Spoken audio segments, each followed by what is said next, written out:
മറ്റൊരു കാര്യം മനു സൂചിപ്പിച്ചത് ദേവസ്വവുമായി ബന്ധപ്പെട്ട പ്രശ്നങ്ങളാണ്. ശബരിമല തീർത്ഥാടനം മണ്ഡലവും മകരോത്സവവും മകരവിളക്ക് മഹോത്സവവും കുറ്റമറ്റതാക്കി നടത്താൻ സംസ്ഥാന ഗവൺമെൻറ് നടത്തിയ എല്ലാ ശ്രമങ്ങളും വിജയം കണ്ടു.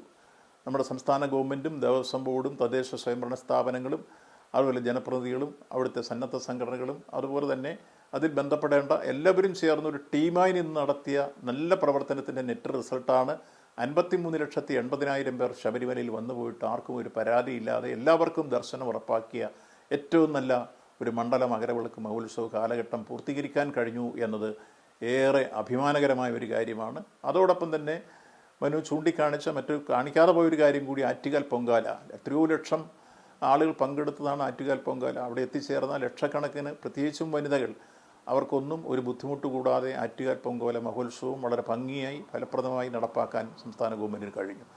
അതുപോലെ തന്നെ തൃശ്ശൂർ പൂരം ഒരു വിവാദവും കൂടാതെ കാലേകൂട്ടി തന്നെ ബഹുമാനപ്പെട്ട മുഖ്യമന്ത്രിയുടെ നേതൃത്വത്തിൽ ഞങ്ങൾ തുടങ്ങിയ ആലോചനാ യോഗവും അവലോകനവുമെല്ലാം പിന്നീട് അവിടെ ഞങ്ങൾ കേന്ദ്രീകരിച്ച് നടത്തിയ പ്രവർത്തനങ്ങളുമെല്ലാം കൃത്യമായി ഫലം കണ്ടു.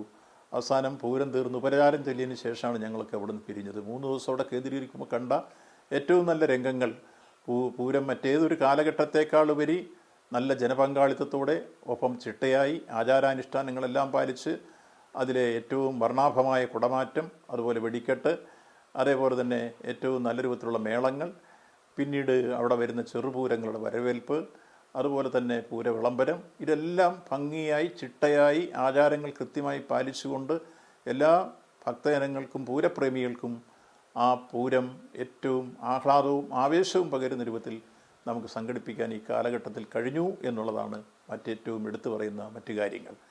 അതോടൊപ്പം നമ്മുടെ സംസ്ഥാനത്ത് വിവിധ വികസന പ്രവർത്തനങ്ങൾ എടുക്കുമ്പോൾ ഞങ്ങൾ ഈ കാലത്ത് സഹകരണ എക്സ്പോ സംഘടിപ്പിച്ചിരുന്നു. 400-ൽ പരം ഉൽപ്പന്നങ്ങളാണ് സഹകരണ എക്സ്പോയിൽ സഹകരണ മേഖലയിൽ കൂടി ഇപ്പോൾ ഉൽപ്പാദിപ്പിച്ച്.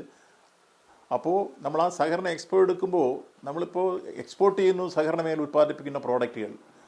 അമേരിക്കയിലേക്ക് 12 ടൺ കൊച്ചിയിൽ നിന്ന് എക്സ്പോർട്ട് ചെയ്യാൻ ഞാൻ ഫ്ലാഗ് ഓഫ് ചെയ്യാൻ പോയിരുന്നു.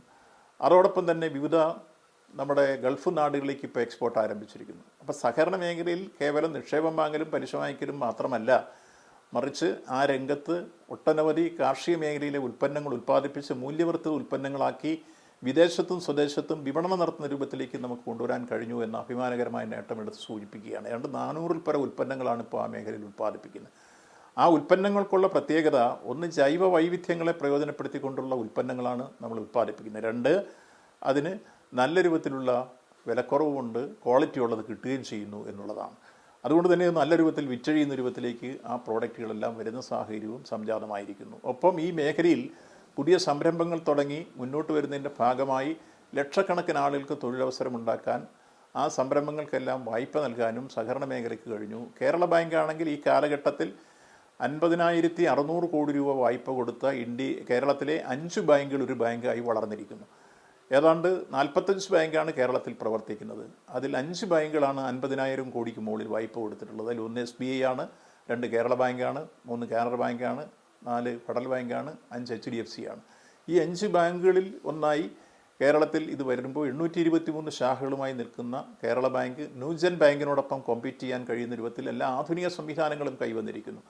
അതിന് mobile banking, internet banking, RTGS, NEFT, IMUPS, അതേപോലെ തന്നെ ഗൂഗിൾ പേ, ഇതെല്ലാം ആധുനിക സംവിധാനങ്ങളോടുകൂടി കേരള ബാങ്കിൻ്റെ പ്രവർത്തനം പുരോഗതിയിലേക്ക് വന്നിരിക്കുന്നു. സഹകരണ മേഖലയിൽ പൊതുവായി പുതിയ നിയമഭേദഗതികൾ കൊണ്ടുവന്നു, ചട്ടങ്ങൾ വന്നിരിക്കുന്നു.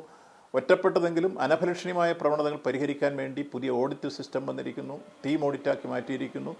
നല്ല രൂപത്തിൽ കുറ്റമറ്റ രൂപത്തിൽ അതിനെ ഭാവിയിൽ മുന്നോട്ട് കൊണ്ടുപോകാൻ നിക്ഷേപകർക്ക് സുതാര്യവും സുരക്ഷിതത്വം ഉറപ്പുവരുത്താൻ 2 സ്കീമുകൾ പുതിയതായി കൊണ്ടുവന്നു. 1 നിക്ഷേപ ഗ്യാരണ്ടി സ്കീം, 2 ഈ രംഗത്ത് പുനരുദ്ധാരണ സ്കീം. ഇത് രണ്ടും ഈ അടുത്ത ദിവസം ഓർഡറായി കഴിഞ്ഞിരിക്കുന്നു. ഇനി തുടർന്ന് നമ്മൾ പിന്നോക്കം പോയ സംഘത്തെ മുന്നോക്കം കൊണ്ടുവരാനും അടക്കമുള്ള സാഹചര്യം സംജാതമാക്കിക്കൊണ്ടും ഇതൊക്കെ കൂടാതെ മറ്റ് ലോകം ശ്രദ്ധിക്കപ്പെടുന്ന ഒരു സംഭവം സഹകരണ മേഖലയിൽ ഉള്ളത് എടുത്ത് ചൂണ്ടിക്കാണിക്കുകയാണ്. അത് മറ്റൊന്നുമല്ല, അക്ഷര മ്യൂസിയമാണ് കോട്ടയത്ത്.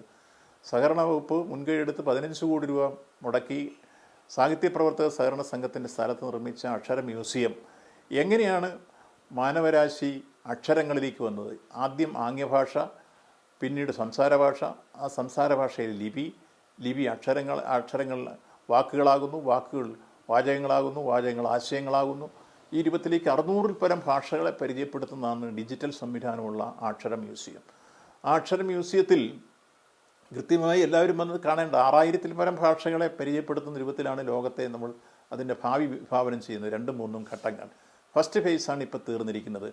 അപ്പോൾ ഈ മേഖലയിൽ നമ്മൾ ഇതുവരെ ഇന്ത്യയിൽ മറ്റെവിടെയും ഞങ്ങൾ അന്വേഷിച്ചിട്ട് ഇങ്ങനെ ഒരു മ്യൂസിയം ഇല്ല. മുഴുവൻ ഡിജിറ്റലൈസ് ചെയ്തിരിക്കുന്നു. ആ മ്യൂസിയം കാണേണ്ടതാണ്. മറ്റൊന്ന്, ഈ കാലഘട്ടത്തിൽ നെല്ല് സംഭരണ സംസ്കരണ യൂണിറ്റുകൾ ആരംഭിക്കാൻ വേണ്ടി എടുത്ത 2 തീരുമാനങ്ങൾ, ഒന്ന് പാലക്കാടും 2 കോട്ടയത്തും. ഇപ്പോൾ ഓൺഗോയിങ് പ്രോജക്റ്റാണ്. പാവപ്പെട്ട നെൽകൃഷിക്കാരെ സഹായിക്കാൻ ഇപ്പം മില്ലുകാരുടെ ചൂഷണത്തിന് ഇരയായിക്കൊണ്ടിരിക്കുന്നവരുടെ അവരുടെ ദയാദാക്ഷിണ്യം കാത്താണ് നെൽകൃഷിക്കാർ നിൽക്കുന്നത്. അവരെ സംരക്ഷിക്കാൻ സഹായിക്കുന്ന രൂപത്തിലുള്ള ആധുനിക റൈസ് മില്ലുകളാണ് 2 ഇപ്പോൾ സഹകരണ മേഖലയിൽ കോട്ടയത്തെ ഓൺഗോയിങ് പ്രോജക്റ്റായി നിർമ്മാണ പ്രവർത്തനം അതിവേഗം പുരോഗമിച്ചുകൊണ്ടിരിക്കുന്നു. ഡിസംബറിൽ കമ്മീഷൻ ചെയ്യാൻ കഴിയും. പാലക്കാട്ടെയും സ്ഥലമെടുത്ത് നിർമ്മാണ പ്രവർത്തനങ്ങളിലേക്ക് കടന്നിരിക്കുന്നു.